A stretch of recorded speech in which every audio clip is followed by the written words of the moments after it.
Hello my ghouls and witches and welcome to Game Over, that one horror channel you go to see that one weird guy. I'm that one weird guy, Presley J. Bowser, and today we're going to be looking at Friday the 13th Part 2, released in 1981, directed by Steve Miner. After the first movie was a box office success, Paramount knew they wanted a sequel immediately, so they then added Jason into the script. And, well, they gave it to Sean S. Cunningham and he was like, I'm working on other stuff. So then they gave the directing duties to Steve Miner. Not returning for it was also Tom Savini, who did the makeup for the first movie. He looked at the script and was like, why is Jason running around? Wasn't he the boy that drowned? And they're like, oh yeah, no, we're changing that. And he's like, I'm out. But in doing so, this movie was then directed, as you know, by Steve. He then said he wanted to make this movie faster and quicker paced than the first one, giving us more kills more frequently than inside the previous movie. Does he succeed? Well, guess we'll have to find out.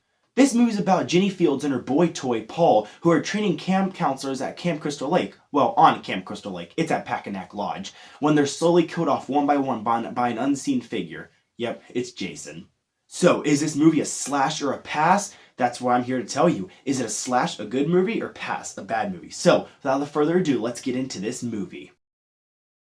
The movie opens taking place 2 months later after the first one. We then see Alice, the survivor of the last movie, laying down having crazy dreams. We then get a 5-minute recap of the previous movie. This movie was released 10 months after the first one. I don't think people needed a recap, but hey, to teach their own. She then gets up and walks around, and when she gets into her kitchen and opens the fridge, she sees Pamela's head in there. She then gets grabbed and then stabbed in the side of her head with an ice pick from Jason, killing her. The main movie that takes place 5 years later, we see Jeff and Sandra driving down to practice for being counselors at Camp Crystal Lake. They then stop in town, and when there, Crazy Ralph shows up and says, "You're all doomed." Heh, shut up, Ralph.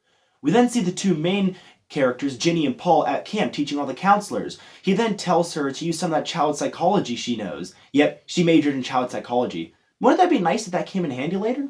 We then get an amazing scene with all the counselors by the fire as Paul tells them the story of Jason, how when he drowned, he then came out and survived. Yep, Jason didn't drown. He's probably out there still surviving. At that moment, one of the counselors, Ted, jumps out and scares everyone with a spear and a mask. He then later goes inside and puts the spear inside the cabin and all of them go inside. Later that night, while all the counselors are busy inside a different cabin, we see Paul and Ginny kissing, and then we see some spooky stalker outside watching them. Oh, it's Crazy Ralph! And oh, Crazy Ralph is dead. His neck is then corroded.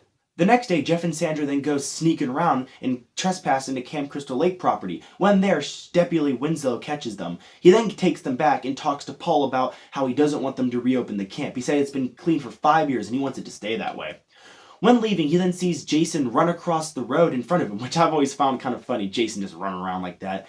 And then what happens next is even more funnier. Winslow then chases him through the woods and hops around. He eventually then finds a shack and goes inside the shack, and inside there he finds a lot of weird stuff, like someone's been living there. It's Jason's home. Jason's like, "You can't be here," and then kills Winslow with the hammer to the back of his head. Paul then realizes we have a lot of extra characters inside this movie and we need to get rid of them, so he then tells all the extras that they're going to go into town. Him and Ginny and Ted are going to go with them also. That leaves the rest of these counselors, who we know are just going to end up dead. When all of them leave, Terry, one of the counselors, goes off to skinny dip. After she's done skinny dipping, she comes out and realizes her clothes are missing. Scott, this guy that's been hitting on her, or, well, hitting her with rocks and stuff, has been flirting with her this whole time. Flirting. He then runs away with her clothes. In doing so, when he's running, he gets caught inside this trap where he's hanging from a tree by a rope from his leg. She then goes up to him and says she'll cut him down and goes back to the cabin to get a knife. While gone, he's hanging there. Jason then comes up and slits his neck with a machete. The dull side of machete. It's the other side of the machete. Yeah, that was even the sharp side of the machete that he killed him with. Okay. Terry then comes back and screams into the camera. Oh man, this is not a Claudette like, really? Remember the first movie how Claudette just screamed into the camera? It's the same thing. Then we see her body later and it doesn't even look like there's anything on her, or blood or anything. I don't know how she died. Whatever, man. Back at the cabin, we meet two of my favorite love characters of the whole series. We have Mark, who's inside a wheelchair and feels like he's letting everyone down, and his little, very persistent lovebird, Vicky, who's just been really sweet to him. And then she gets a little more like, let's just say, letting him know what she wants. Eventually, he agrees and she goes back to her cabin to freshen up to play bump bump with him. Mark then goes onto the porch and oh my god, Mark just got a machete to the face and oh my god, he then goes rolling down the stairs. That's hilarious. I always love seeing that. That's just hilarious. Inside, we see Jeff and Sandra have a very weird sexy time PG-13 scene. Oh wait, it's not weird because her actress was underage. Apparently, they filmed actual nude scenes for her, but after Paramount saw it, found out that she was underage, they were like, yeah, no, we're cutting that down. I find it really weird that they even had to do that in the first place. That's kind of messed up, man. Jason then grabs Ted's spear and goes upstairs. While they're on top of each other, Jason then double kills them by stabbing the spear into both of them. That's a pretty good kill right there. Vicky then comes back and goes upstairs to find out inside the room to see where Mark is. She then finds Jason in there. Yep, we got our first full look at Jason, and he looks, not exactly like Jason.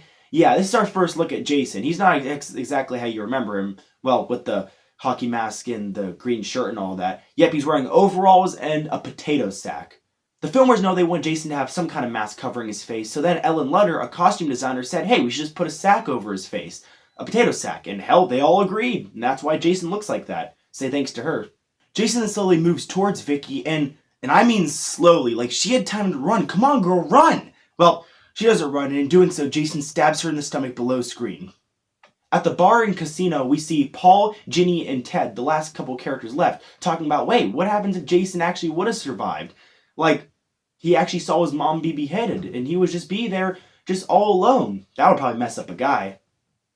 Paul and Ginny then leave to go back to camp and leave Ted at the bar. Yes, Ted leaves the series and never comes back. He survives. That might be one of the smartest things any character's ever done inside this series. Congratulations, Ted. Ginny and Paul get back and realize that it's kind of quiet, that there's no one here. They then go upstairs and find that there's a giant puddle of blood on the bed that Jason killed Sandra and Jeff on. They then see that the power got cut. They go downstairs to see if they can fix the generator, and in doing so, Ginny is standing there, and we get a very cool scene of Jason slowly sneaking up to him as Ginny realizes that there's another person in there. He then attacks Paul and knocks him out, and Ginny runs away, and Jason follows her. She eventually gets outside and gets to her car and tries to start it, but her car kind of sucks and it won't start. She then knocks him off the door and runs out past him and runs away.